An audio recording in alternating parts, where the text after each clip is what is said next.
வணக்கம் நண்பர்களே, இது விடிஎல் விளாக்ஸ் கதை கேட்கலாம் வாங்க. கர்ணனின் கதையில 6வது எபிசோட்ல நம்ம என்ன பார்த்தோம்னா, கர்ணனும் துரியோதனனுடைய மனைவி பானுமதியும் சொக்கட்டான் விளையாடிட்டு இருக்கிறாங்க. துரியோதனன் வர்றதை பார்த்த உடனே பானுமதி வேகமா எழுந்து போய் அவனுக்கு பணிவிடை செய்யணும்னு போறாங்க. அது தெரியாத கர்ணன் அவளை தடுப்பதற்காக கை நீட்டும் போது அவளுடைய முத்து மாலை அவனுடைய கங்கணத்துல மாட்டி அருந்து செதறுது. அதை பார்த்த துரியோதனன் எடுக்கவோ கோர்க்கவோ என்ன செய்யட்டும் அப்படின்னு கர்ணன் கிட்ட கேக்குறான். கர்ணனோட கண்கள்ல நீர் கட்டுது. துரியோதனனை பார்த்து கை கூப்புறான். என்னை பற்றி நெல் முனையளவும் உனக்கு சந்தேகம் இல்லை அல்லவா? என் நட்பு பற்றி நெல் முனையளவும் உனக்கு கேள்வி இல்லை அல்லவா? அதே போல நானும் உன்னை பற்றி எந்த கேள்வியும் இல்லாமல் உனக்கு எதிரே எல் முனையளவும் எதிர்ப்பு இல்லாமல் நடந்து கொள்வேன் அப்படின்னு சொல்றான். கர்ணனுடைய உணர்வு வெறும் செஞ்சோற்று கடன் மட்டுமில்ல, நட்போட ஆணி வேறு. இந்திய புராணத்திலேயே இப்படி ஒரு நட்பு வேறெங்கேயும் சொல்லப்படவே இல்லை.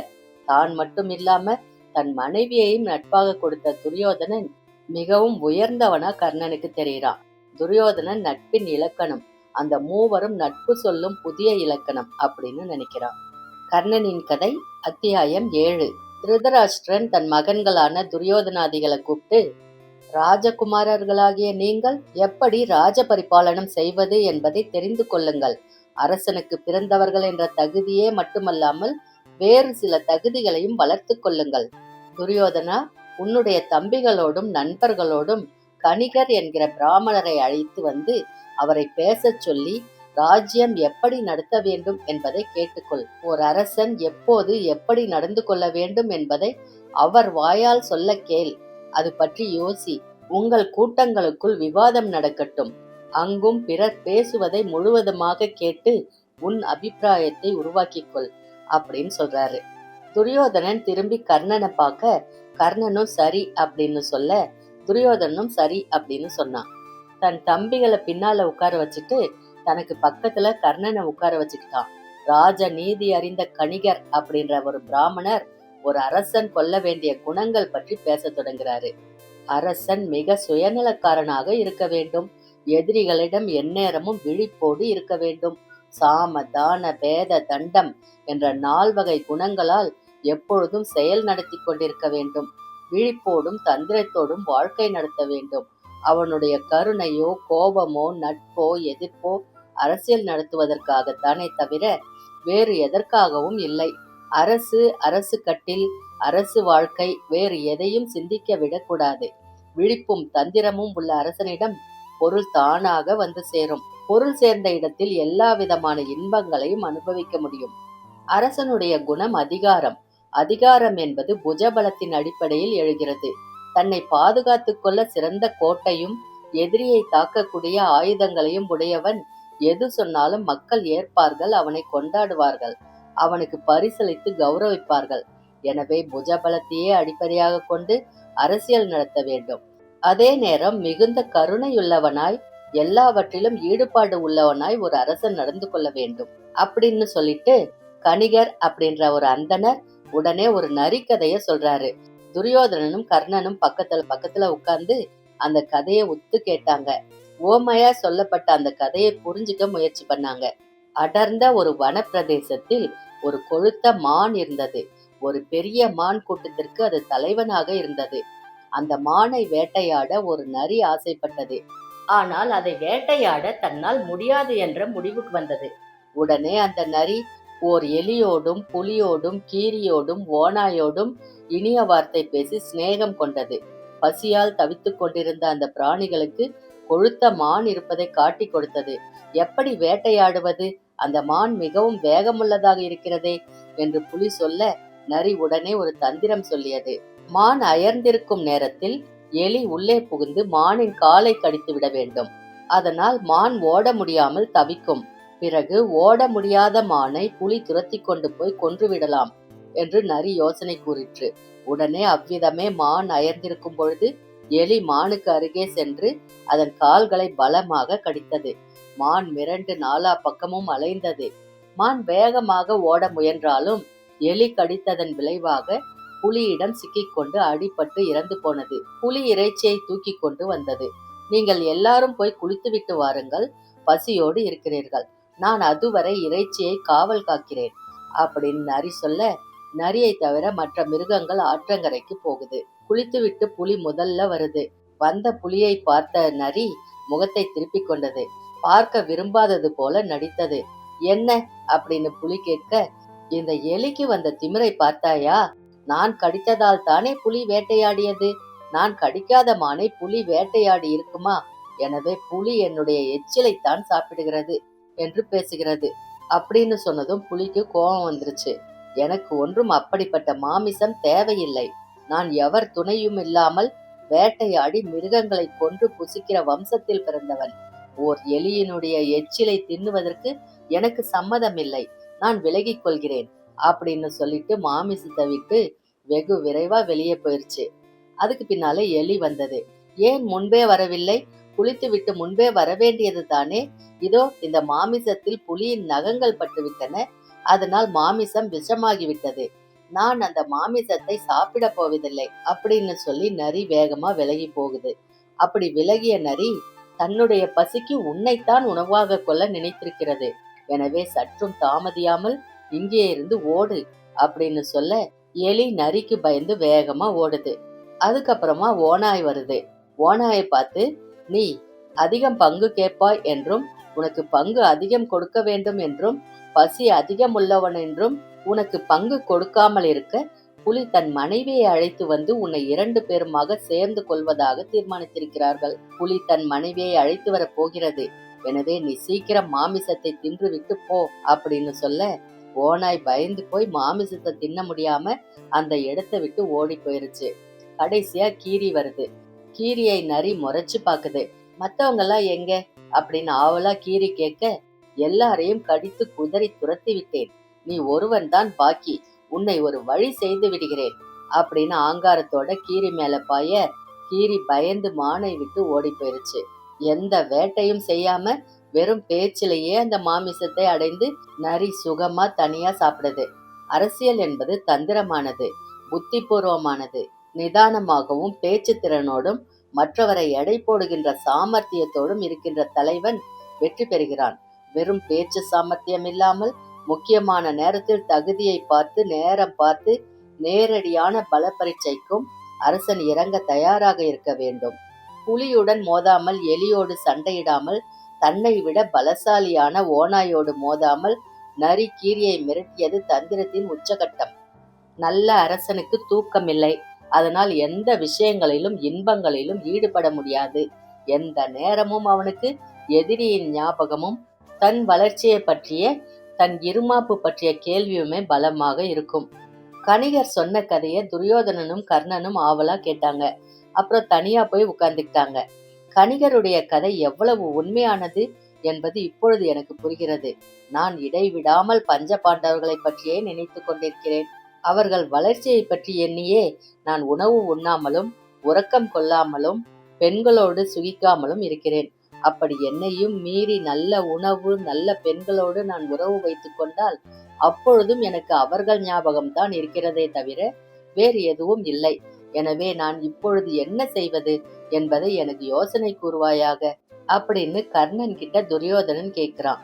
கர்ணன் அவன் தோல்ல கை வச்சு, நீ என்ன செய்தாலும் எது செய்தாலும் அது நல்லதாக இருந்தாலும் கெட்டதாக இருந்தாலும் நான் உன் பக்கம் இருக்கிறேன். கணிகருடைய தந்திரங்கள் எனக்கு ஏற்புடையனவாக இல்லை. ஒரு போர் வீரன் நேரடியாக ஒரு அரசனை போருக்கு அழைத்து வலிமையை காட்டி அவனை ஜெயிக்க வேண்டுமே அல்லாது இங்கொன்றும் அங்கொன்றுமாய் பேசி உள்ளொன்றும் புறமொன்றுமாய் வைத்து சமாளிப்பது எனக்கு உடன்பாடான விஷயம் அல்ல. ஆனாலும் நீ என்ன முடிவு எடுத்தாலும் அதை ஆதரிப்பதை என்னுடைய கடமையாக கொண்டிருக்கிறேன். அது தவிர தந்திரத்தால் பஞ்ச பாண்டவர்களை ஜெயிக்கலாம் என்று நினைப்பதும் சரி என்று எனக்கு தோன்றவில்லை. என்னை விட இந்த ராஜ்ய விவகாரங்களில் திறமையுள்ள சகுனியையும் மற்றவர்களையும் கலந்து பேசி ஒரு முடிவுக்கு வா அப்படின்னு பதில் சொல்றான். துரியோதனன் அந்த பதில்ல சந்தோஷமாகறான். நண்பனை ஆற தழுவி சகுனியை தேடிக்கிட்டு போறான். சகுனியின் ஆலோசனையின்படி அரக்கு மாளிகை ஒன்று தயார் செஞ்சு அதுல பஞ்ச பாண்டவர்களை குடியேற வைத்து அவர்கள் அயர்ந்திருக்கும் நேரத்தில் தீயிடுறான். அரக்கு மாளிகை பற்றி எரியுது. ஆனால் பஞ்ச பாண்டவர்கள் தப்பி சுரங்கம் வழியே வெளியே போயிடுறாங்க. துரியோதனனுடைய சூழ்ச்சி புரிஞ்சு அந்தணர்கள் போல உருமாறி ஒவ்வொரு ஊரா நடந்து போறாங்க. துருபத தேசத்தில் துருபதனுடைய மகள் திரௌபதிக்கு சுயம்பரம் நிச்சயம் செய்யப்படுது. இயந்திரத்துக்கு நடுவே சுழன்று கொண்டிருக்கிற மீனை அம்பால் அடிப்பவருக்கு தன் மகளை திருமணம் செய்து வைப்பதாக துருபதன் அறிவிக்கிறான். திரௌபதியின் பேரழக கேள்விப்பட்டு பல அரசர்கள் துருபத தேசத்துக்கு போய் தங்கி இருந்தாங்க. சுயம்பரம் தினத்திற்காக காத்திருந்தாங்க. வேடிக்கை பார்க்கறதுக்காகவும் ஜனங்கள் அங்கு வர அந்தணர்களுக்கான இடத்துல பஞ்சபாண்டவர்கள் அமைதியா உட்கார்ந்திருந்தாங்க. துரியோதனனும் கர்ணனும் சுயம்பரத்துல பங்கு பெற நினைச்சாங்க. துரியோதனன் வில் வளைத்து நான் அடிக்க அம்பு தெரித்து வெளியே வந்து விழுந்தது. மேலும் பல அரசர்கள் முயற்சி செஞ்சு அம்புகள் மீன் பக்கத்துல கூட போகல. கர்ணன் போய் நானேற்றான், வில் வளைக்கிறான், அம்பு தொடுக்கிறான். கூர்மையாய் குறியை பார்க்கும்போது திரௌபதி எழுந்து நின்னு நான் தேரோட்டி மகனை திருமணம் செய்து கொள்ள இயலாது அப்படின்னு உரக்க சொல்றா. எந்த பெண் திருமணம் செய்ய வேண்டுமோ அவளே மறுத்துவிட்ட பிறகு அந்த போட்டியில் கலந்து கொள்வது அழகல்ல அப்படின்னு கர்ணன் வளைத்த வில்ல தளர விட்டு மனம் சோர்ந்து தன் இருப்பிடத்துக்கு வந்து தலை குனிஞ்சு உட்கார்ந்துக்கிறான். நடு சபையில ஒரு அரசகுமாரி தன்னை இனத்தின் பெயரை சொல்லி வெறுத்து ஒதுக்கினது அவனுக்குள்ள ஆழ்ந்த வலியையும் வடுவையும் ஏற்படுத்துது. அதுக்கு பின்னால அந்தனர் பகுதியிலிருந்து அர்ஜுனன் எழுந்திருந்து போக கிருஷ்ணர் அவனை புரிந்து கொண்டதா சைகை செய்ய கர்ணன் ஒத்து பாக்குறான். அந்த அந்தன வீரன் அர்ஜுனன் போல இருக்கிறத துரியோதனன் கிட்ட சொல்றான். அந்த அந்தன உருவில் இருந்த அர்ஜுனன் அந்த வில்லை வளைக்க முயற்சி பண்ணும்போது சபையில் இருந்த அந்தணர்கள் கூவுறாங்க, வேண்டாம் விஷப்பரீட்சை, இதனால் அந்தணர்களுக்கு தீங்கு நேரும், அவமானம் நேரும் அப்படின்றாங்க. ஒரு சிலர் பரவாயில்லை செய், அந்தணர்களுக்கு பெருமை உண்டாகட்டும் அப்படின்னு சொல்றாங்க.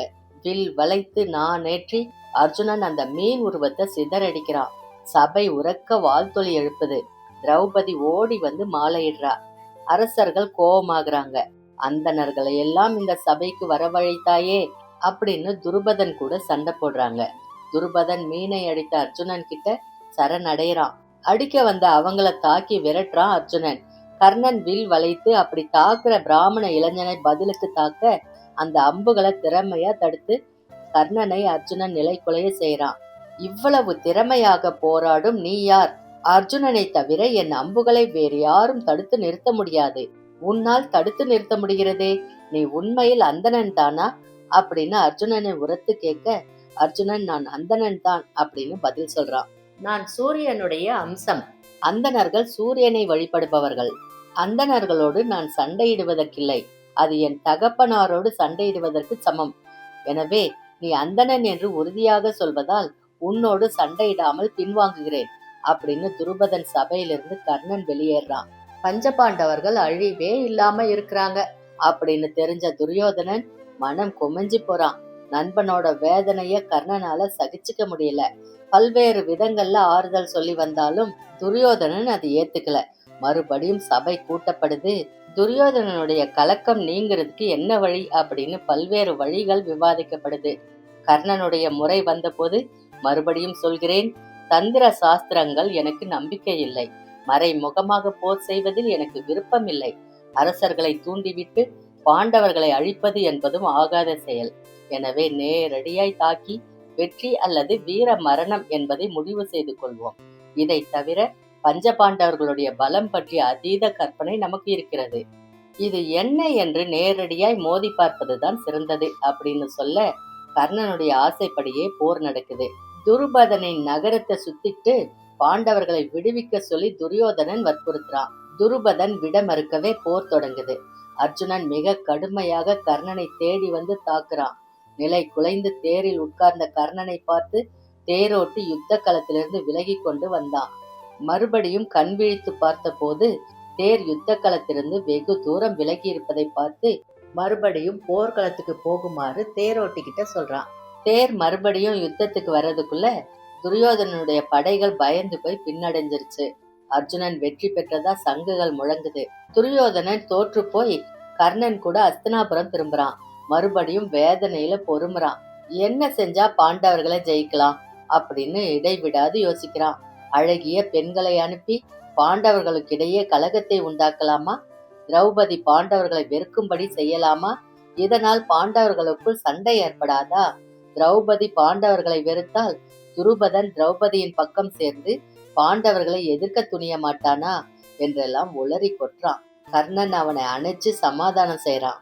திரௌபதி பல பேர் அங்கீகரிப்புடன் 5 வீரர்களை மணந்திருக்கிறாள். அவள் ஒரு போதும் கணவர்களிடையே வேற்றுமையை உண்டு பண்ண மாட்டாள். அவர்களை தன்னுடைய அன்பாலும் பண்பாலும் கட்டுக்கோப்பாக வைத்திருப்பாளே தவிர ஒரு பொழுதும் அவர்களை பிரித்து போட எண்ண மாட்டாள். தன் மகள் திரௌபதிக்கு துணையாக துருபதன் நிற்பான். அவன் பாண்டவர்கள் மீது உயிரையே வைத்திருக்கிறான். எனவே நீ சொல்லுகிற இந்த தந்திரமான விஷயங்கள் எனக்கு உடன்பாடானவை அல்ல. நேரடியான யுத்தம் தவிர சிறந்த வழி எனக்கு தெரியவில்லை. ஆனால் நீயும் நானும் மட்டும் பாண்டவர்களோடு போரிட்டால் ஜெயித்துவிட முடியும் என்று நினைக்கவில்லை. அவர்கள் 5 வீரர்கள். அவர்களுக்கு இணையாக நாமும் சேனையை திரட்ட வேண்டும். நம்மிடையேயும் நல்ல வீரர்கள் இருக்கிறார்கள். ஆனால் அவர்கள் நமக்காக போரிட வேண்டுமே என்று கவலையோடு சொல்ல, எல்லாருடைய ஆலோசனையும் கேட்கலாம் அப்படின்னு தீர்மானிக்கப்படுது. பீஷ்மர் சொல்றாரு, சண்டை இல்லாமல் சமாதானமாக போங்கள். உன் ராஜ்யத்தில் பாதியை பாண்டவர்களுக்கு உரிமையாக்கி கொடு. சண்டையை தவிர்த்து விடு அப்படின்னு சொல்ல துரியோதனன் முகம் சுருங்கி போறான். துரோணரும் பீஷ்மர் சொல்றத ஆமோதிச்சு பேசுறாரு. அவர்களுக்கு உண்டான ராஜ்யத்தை அவர்களுக்கு கொடுப்பதுதான் நல்லது. அதுதானே உத்தமமான வழி. உன் பக்கம் தர்மம் இருக்க வேண்டும் என்றால் உன் ராஜ்யத்தில் பாதியை பிரித்து அவர்களுக்கு கொடு. பிறகு நீ சண்டையிட்டாலும் சமாதானமாக போனாலும் அது உனக்கு நல்ல பலத்தை கொடுக்கும் அப்படின்னு சொன்னாங்க. அவங்க சொல்ற எதையுமே கேட்க பிடிக்காம துரியோதனன் தரைய வெறிச்சு பார்த்துட்டு இருக்கிறான். கர்ணன் துரியோதனனை அணைச்சுக்கிட்டு பேசுறான். உன்னுடைய சோற்றை தின்றுவிட்டு உன் செல்வத்தில் வாழ்ந்து கொண்டு உனக்கு எதிராக இவர்கள் பேசியதை என்னால் சகித்து கொள்ள முடியவில்லை. இங்கு பிரச்சனை என்ன? உன்னுடைய துக்கம் தான் பிரச்சனை. உன்னுடைய துக்கம் எதனால் நேர்ந்தது? பஞ்ச பாண்டவர்களுடைய வளர்ச்சியை பார்த்து உனக்கு ஏற்படுகின்ற தாபமும் பயமும் தான் பிரச்சனை. இதை நீக்கத்தானே உன்னுடைய செல்வத்தை தின்பவர்கள் பாடுபட வேண்டும். அதை தவிர்த்து தர்ம நியாயம் என்று எதிரிக்கு ஆதரவாக பேசுகிறார்களே, இவர்கள் ஏன் இப்படி பொய்யாக இருக்கிறார்கள் என்று எனக்கு தெரியவில்லை. தர்மத்தை காப்பது போல் அரசனுடைய எதிரியுடன் ரகசிய உறவுகள் வைத்துக் கொண்டிருப்பவர்களை நான் மனிதர்களாகவே மதிப்பதில்லை. துரியோதனா, உண்மையில் உன்னுடைய தாபம் தீர்க்க என்ன செய்ய வேண்டும் என்று தான் நான் ஆலோசிக்கிறேன். ஆனால் விதி உன் பக்கம் வலுவாக இருந்தால் என் கையால் அர்ஜுனன் சாவான், பீமன் அழிவான், தர்மபுத்திரன் நிலை குலைவான், நீ நிம்மதியாவாய். நான் உன்னுடைய சோறு தின்று வாழ்பவன், உன்னால் வளமானவன், உன்னால் அரசனானவன், உனக்காக உழைப்பதற்காகவே இருக்கிறேன். நீ வெற்றி பெறுவாயா தோல்வி பெறுவாயா என்பது என் கையில் இல்லை, விதியின் கையில் இருக்கிறது. ஆனால் அதே சமயம் விதியின் கையில் இருக்கிற விஷயத்தை விலக்கி பார்த்து விடுவதற்காக நான் எப்பொழுதும் உனக்காக போர் செய்ய சித்தமாக இருக்கிறேன். ஒரு பொழுதும் எதிரியோடு பணிந்து போ என்று நான் சொல்ல மாட்டேன் அப்படின்னு உரக்க பேசுறான். கர்ணனுடைய பேச்சால துரோணர் கோபமாகிறாரு. விதி இருந்தால் நான் பிழைத்துக் கொள்வேன் என்று யாரேனும் நெருப்பில் குதிப்பார்களா? சிங்கத்தின் வாயில் தலையை விடுவார்களா? பாம்பை எடுத்து தோளில் போட்டுக் கொள்வார்களா? பிறகு விஷமேறி தவிக்கிற போது இது விதியினுடைய விளையாட்டு என்று சொல்வார்களா? தர்மம் தெரிந்தவன், நியாயம் தெரிந்தவன் பாம்பிடமிருந்தும் சிங்கத்திடமிருந்தும் நெருப்பிடமிருந்தும் ஒதுங்கி இருப்பான். முட்டாள்தனமான காரியங்கள் செய்துவிட்டு விதி என்று சொல்வது பிழை. அரசனுக்கு தர்ம நியாயங்களை சொல்ல வேண்டியது என் கடமை. என் பேச்சை கேட்காமல் போனால் துரியோதனன் அதற்குண்டான பலனை நிச்சயம் அனுபவிப்பான். அவன் வம்சம் அழிவுறும் அப்படின்னு சொல்ல, துரியோதனன் பீஷ்மருடைய ஆலோசனையும் துரோணருடைய ஆலோசனைக்கு தகுந்தபடி பாண்டவர்களுக்கு தன் ராஜ்யத்துல சரி பாதிய பிரிச்சு கொடுக்கறான். காண்டவ பிரஸ்த நகரத்துல பாண்டவர்கள் தங்களுக்குன்னு ஒரு பெரிய மாளிகை கட்டிக்கிட்டு சுகமா வாழ்ந்துட்டு வந்தாங்க. அதுக்கு இந்திரபிரஸ்தம் அப்படின்னு பெயர் வச்சாங்க. தேவ கட்டட கலைஞரான விஸ்வகர்மா இந்திரபிரஸ்தம் அப்படின்ற அழகிய நகரத்தை நிர்மாணிச்சு கொடுக்கிறாரு. பாண்டவர்களோட புகழ் மேலும் பரவுது. துரியோதனன் இன்னும் கவலையாகிறான். அவன் கவலையை தீர்க்க முடியாம கர்ணன் அவஸ்தைப்படுறான். கர்ணன் இங்கு பேசிய வார்த்தைகள் மிக உயர்ந்தவை. வாழ்க்கையை யாரும் வேறு விதமாக திசை திருப்ப முடியாது. என்ன நடக்குமோ அது நடந்தே தீரும். இந்த நிலைமைக்கு ஒருவன் தள்ளப்பட்டு விட்டால், இந்த நிலைமையை ஒருவன் புரிந்து கொண்டு விட்டால் தான் செய்கின்ற காரியத்தில் மிக தெளிவுடையவனாக இருப்பான். துரியோதனன் ஜெயிப்பது தோற்பது என்கிற விஷயம் முக்கியமே அல்ல. துரியோதனனோடு நீங்கள் நட்பாக இருக்கிறீர்களா இல்லையா என்றுதான் பீஷ்மரையும் துரோணரையும் கேட்கிறான். அவர்களால் அதுக்கு பதில் சொல்ல முடியல. துரியோதனன் தர்மத்தின் பால் நிற்க வேண்டும் என்ற சாக்கில் துரியோதனனை விட்டு அவர்கள் விலகி நின்று பேசுறாங்க. கர்ணன் ஒரு போதும் தர்மத்தை விட்டு விலகவில்லை. துரியோதனன் தனக்கு கொடுத்த செல்வத்தை உணர்கிற பொழுதெல்லாம் மிகுந்த நன்றியுடையவனாய், உன்னுடைய வெற்றி தோல்வி பற்றி கவலை இல்லாமல் உனக்கருகே இருப்பேன் அப்படின்னு உறுதியோட நிக்கிறான். மகாபாரதத்துல கர்ணனுடைய இந்த செய்கை அதிகம் போற்றப்படாமல் போனது. கர்ணன் அதிர்ஷ்டமில்லாதவன். அவனுடைய ஆற்றலும் அன்பான குணமும் கடைசி வரை பாராட்டு பெறாமலே போய்விட்டது. அது வரைக்கும் இந்த பகுதியில பார்த்தோம். அதுக்கப்புறம் என்ன நடந்துச்சுன்னு அடுத்த பகுதியில பார்க்கலாம். அது வரைக்கும் உங்களிடமிருந்து நன்றி கூறி விடைபெறுவது விடியல் பிளாக்ஸ் விடியல். நன்றி, வணக்கம்.